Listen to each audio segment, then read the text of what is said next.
Hi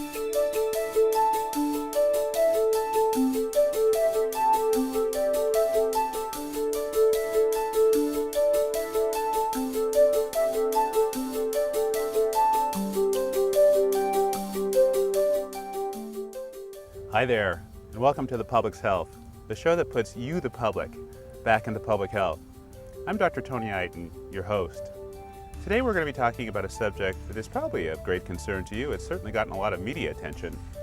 Avian influenza, or bird flu, has killed people in various countries around the world, and it has certainly infected a lot of birds, some of which are migratory birds, and the expectation is that eventually it'll come to the United States.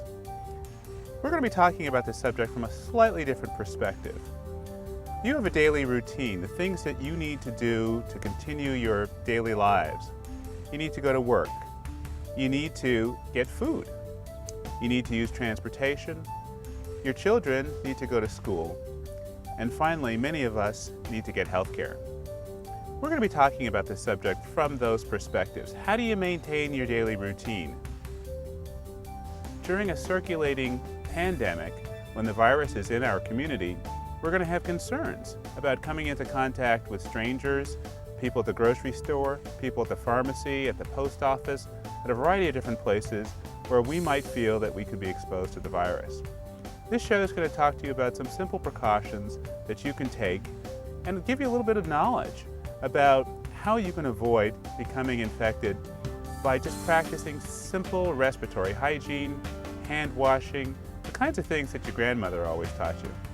We're going to talk to some experts, and we're going to see some different settings in which precautions are being taken and planning is being done to try to minimize the risk of exposure in these settings.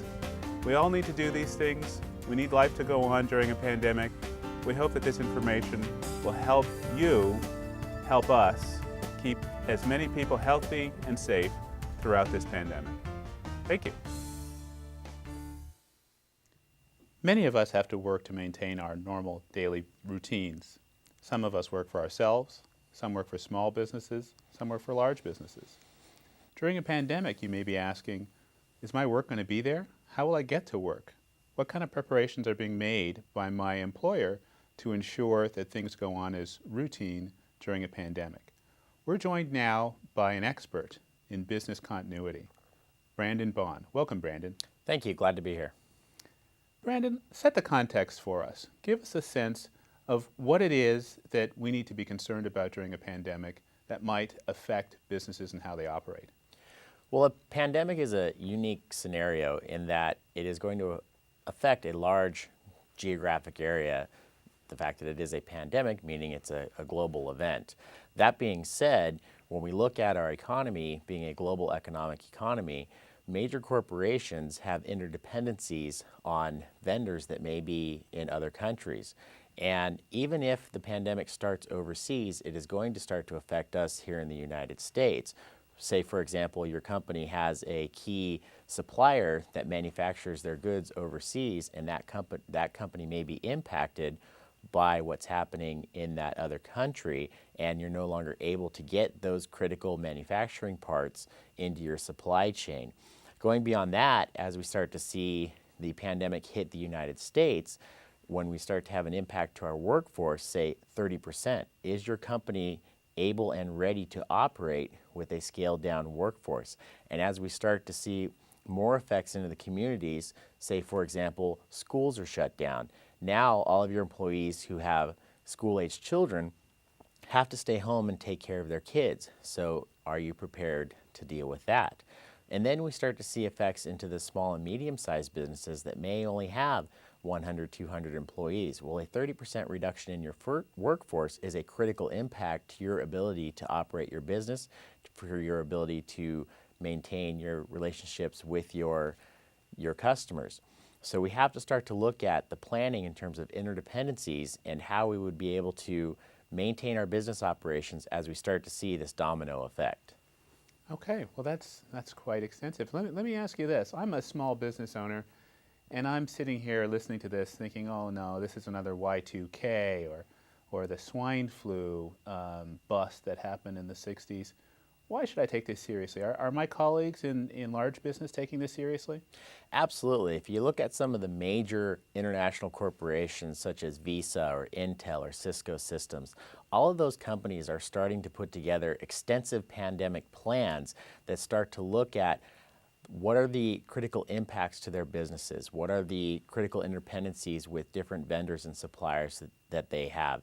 And then going beyond that, they're starting to look to identify their critical employees. Which employees do they have to have at work? Which employees could operate from home? Which employees might not have to come to work?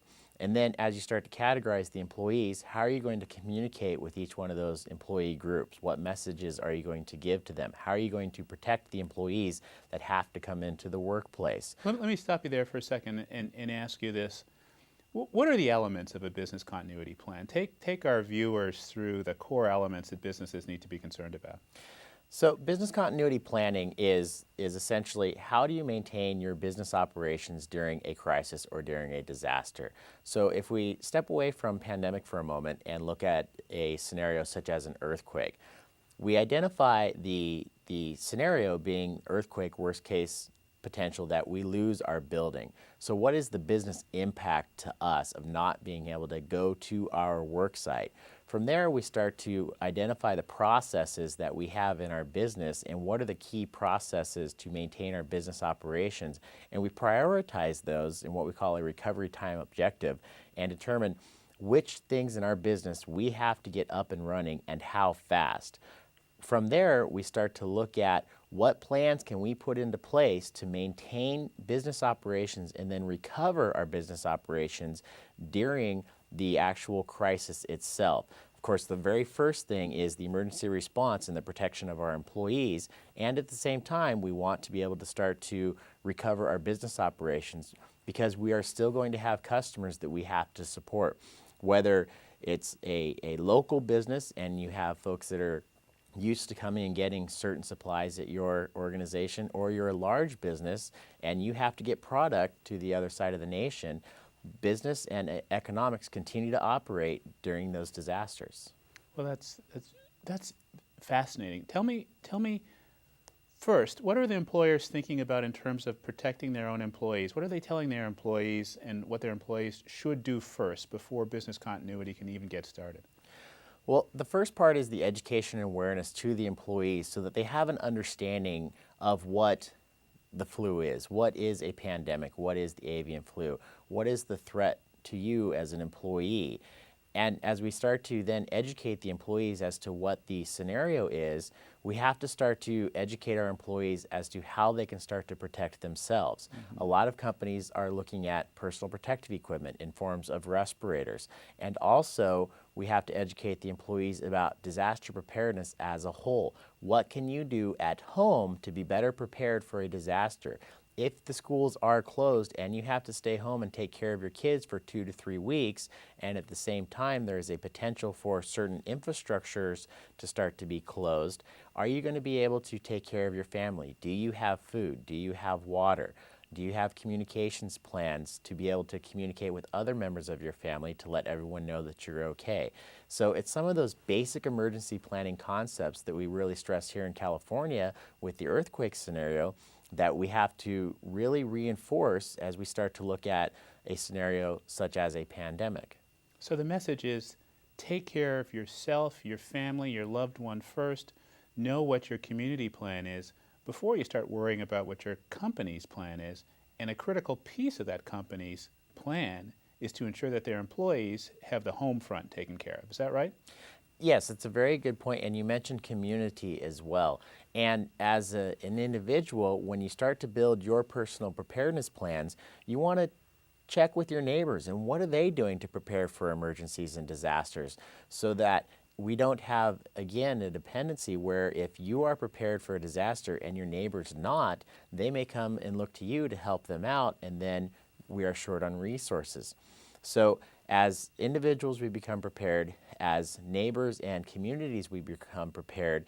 And then the corporations can start to focus on how can we then maintain our business operations during these disasters, during pandemic-type events, and to where they know that their employees are going to be okay. Okay, so we live in a highly interconnected world, and to some extent, we're all related by 6, 5, 4, 3 degrees of separation. So a company that's taking care of its own business is obviously going to be concerned about its suppliers and its suppliers' suppliers. So what do you tell companies about their responsibility for ensuring that their key suppliers are in fact preparing as well? That's a critical component, and let me use the example out of the healthcare industry. Healthcare industry is very heavily reliant on certain products that they have to save lives. For example, IV solutions. Well, a hospital would have to look at who is their primary vendor for IV solutions and perhaps identify a secondary vendor, but also ask that company, what are you doing to be prepared during a pandemic event, and are you going to be able to maintain your business operations? It's not out of the ordinary for companies to actually have in their contracts a requirement that their vendor have a business continuity plan and to be able to audit that to ensure that what we call just-in-time manufacturing is able to maintain its operations. Well, you're absolutely right. It's one thing to get your house in order, but you're dependent on a lot of other folks, and you've got to make sure that they're doing it. Thank you, Brandon Bond. Brandon, again, is a business continuity professional for a major healthcare organization and has worked in a number of different sectors. We're now going to move to the post office and talk a little bit about what they're doing and how they're helping us and their employees get prepared. Stay tuned. And of course, during a pandemic, some people are still going to have to go to work and they're going to have to interface directly with the public in direct customer service. We're here now with Dr. David Bachman, the Director of Occupational Health for this region of the post office. Thank you for joining us, Dr. Bachman. Thank you. Tell us a little bit about the preparations that the Postal Service has been looking at for pandemic influenza. Well, the Postal Service is really concerned because we do have in California 85,000 employees who have to go to work every day if we're going to get the mail delivered. And so the Postal Service has put together an emergency preparedness task force to try to identify things that we can do to help if an infection starts or what our response should be to try to prevent it. So we're looking at a couple things. One is education for our employees, and it's like any other viral infection, we need to do the same kind of thing. We need to do respiratory hygiene, we need to make certain we do regular hand cleansing, we need to do some social distancing. If you have an infection and you're sneezing on me, I don't want to be there. Absolutely not. Now, this post office has glass barriers between the customers and the Postal Service staff, but not all post offices are like that. So what are you telling your employees that work at those more open post offices? What we're going to do for those employees is if you as the health department tell us there's a possibility of a local infection, we're going to offer them a couple things. One is masks. The other is gloves. We're going to talk again to them about the fact that if you show any signs of illness yourself, then you need to stay away from work because we want to limit the spread of this infection among our employees. And so we're going to have you go home and get clearance from your physician before you come back again because, as I say, we do want to limit the spread of this. But I think the key thing is providing the masks, providing hand washing tools or hand cleansing tools, providing gloves if they want to use them, and then the education. And these are specialized masks. These are not just over-the-counter masks that you would buy at the hardware store. Yes, these are specialized masks. These are what's called N95 masks, and you can probably explain what that means more than I do. But basically, these are masks that prevent the spread of small, I think up to 10 micron sized viral particles, and it really limits the chance of something going through the mask or getting around the outside of the mask. We try to get our first responders fitted with these masks, so we really make certain if they're dealing with somebody that's ill, they'll be protected. That's great. So you really are taking this quite seriously. Tell us a little bit about how your staff, when they're working behind the front counters, in the back rooms, sorting mail, working the machines, coming into contact for long periods of time, What kinds of considerations has the Postal Service had in mind for them? Well, I think the main thing there is the education, making certain that they understand if there is infection around, they need to take responsibility for their own health, making certain that they do use good respiratory hygiene, that they do make certain that they cleanse their hands on a regular basis, and really concentrate on that. And then also the social distancing issue. And we want to try to prevent the spread among our employees, and so if somebody is ill, we will give them a mask, we'll escort them out of the facility and make certain they'll seek medical attention before they're allowed back in. Let me ask you another question about, not so much about your staff now, because it sounds like you're doing a very good job attending to the needs and concerns of people who work for the post office. But what about me? When I come into the post office and I want to have a package sent to my elderly mother, and I come through the waiting room such as this, and there are people in the waiting room coughing and sneezing and touching the counters, what kinds of things might the post office be thinking about to help me protect myself in that setting? Well, I think one of the things that we have looked at a little bit is providing hand cleansing material. You know, there are a lot of things on the market that you can use, so people could use it as they exit the place. We want to make certain that you think about social distancing yourself. If people are sneezing, I think you need to back off a little bit and really protect yourself. I think the other thing is working with the health department to talk about education for the general public. They need to do the same thing like they would do for any flu epidemic of any kind. Well, great. Anything else you'd like the people to know about what's happening in the Postal Service around pandemic influenza? Well, I think the main thing is that we are aware of it, we're concerned about it, and we're really going to work with you as a health department and with the CDC to make certain that our response is timely and in case something happens. We have a lot of employees in California who travel back and forth across the world, actually, and so I think we may be a conduit. I don't think postal employees, but California is certainly going to be an area that's going to be hit first, and so I think we're maybe more aware of it than a lot of other places in the country are, so we're really trying to be prepared.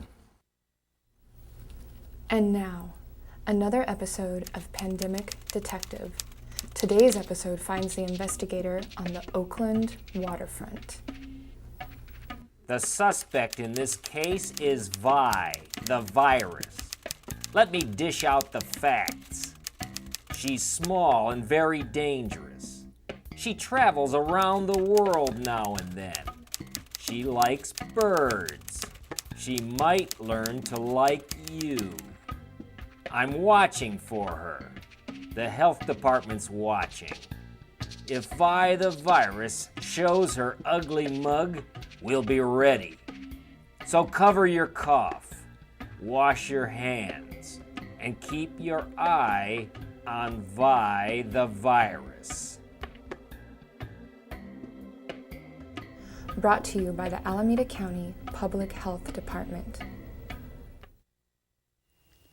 From the post office back to the studio, we're joined now by Dr. Bob McCabe, an expert in infectious diseases. Welcome, Dr. McCabe. Glad to be here. Now, what does an infectious diseases expert do? Well, we do two major things. One is take care of individual patients, usually in consultation with a primary physician. The other major thing we do is more programmatic in that we supervise and develop policies for infection control programs. And I do that at two hospitals, including Alameda County Medical Center. The entire point of infection control programs is to prevent spread of infection from patient to patient, patient to employee, or even employee to patient. So you take care of people. If I, for instance, get sick in the community and I need to go see a doctor, and I go to an emergency room, and the doctor there takes a look at me and says, well, you've probably got an infection, but I'm not really sure what kind. I'm going to need some help here. I'm going to call an infectious diseases expert to come and give me his opinion or her opinion about what's going on. That's true, taking care of an individual patient and helping the primary care physician.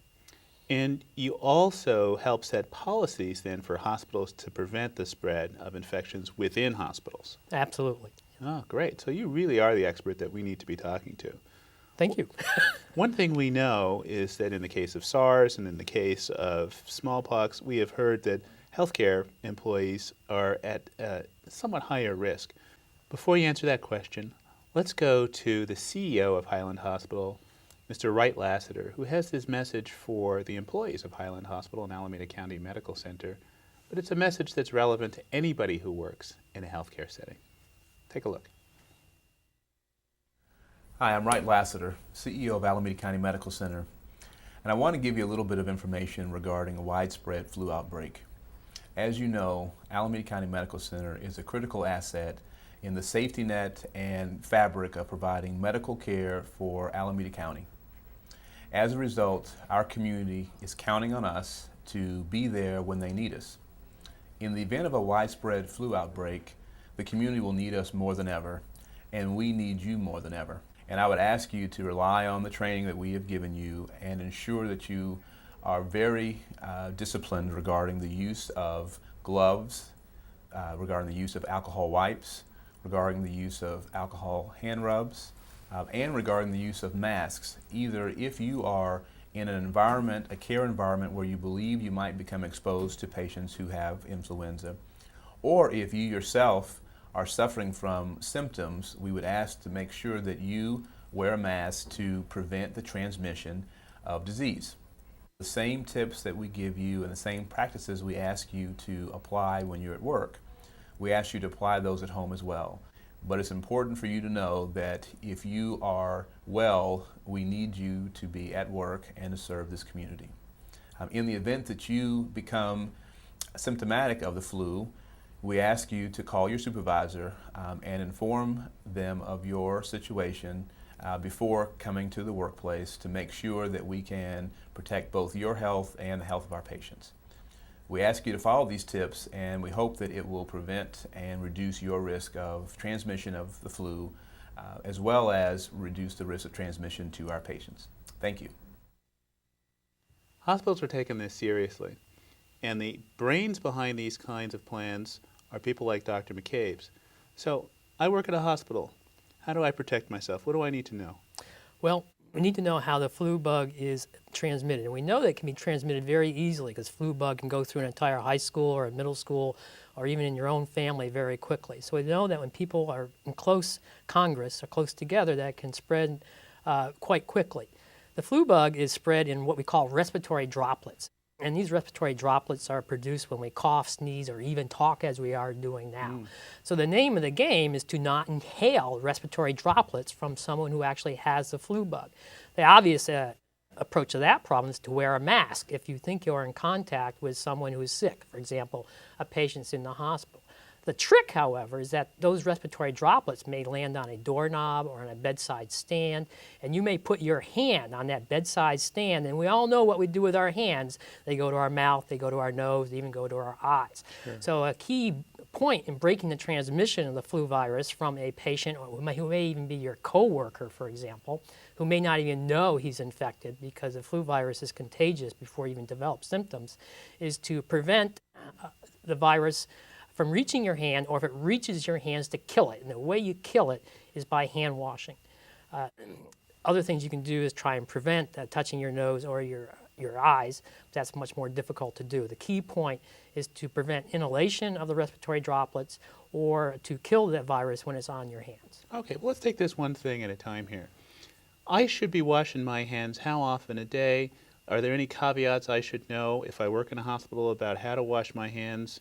Alcohol-based sanitizers versus soap and water? What kinds of things should I be thinking about? Well, alcohol-based works very, very well, and they're kind to the hands, and they're easy to do and much less cumbersome than the old soap and water. Standard infection control precautions, which healthcare workers have not been very good in following, is to wash your hands before and after you enter any room that might have a patient. Over and above that, you should wash your hands whenever your hands might come into contact with respiratory droplets or a piece of equipment such as the bedside stand that you might think be contaminated with respiratory droplets.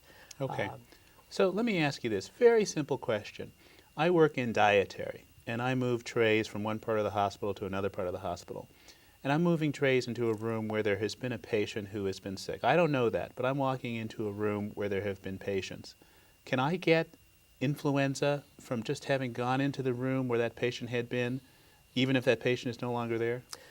Theoretically, it's possible, but it's quite unlikely for it to be transmitted just walking into a room and leaving the room with a very brief contact. But certainly that could occur. And some hospitals, including Highland, delivering the trays actually to the patient's room is a nursing duty rather than a dietary duty. And certainly one would expect the nurse to be more versed in the issues of transmission of viruses. Well, thanks very much, Dr. McCabe. You've given us some insights, and you've certainly put people like me who work in hospitals occasionally, and others, no doubt, that are in our viewing audience who work in hospitals at some ease. There are things we can do to protect ourselves. We wash our hands. We cover ourselves up if we think we're sick.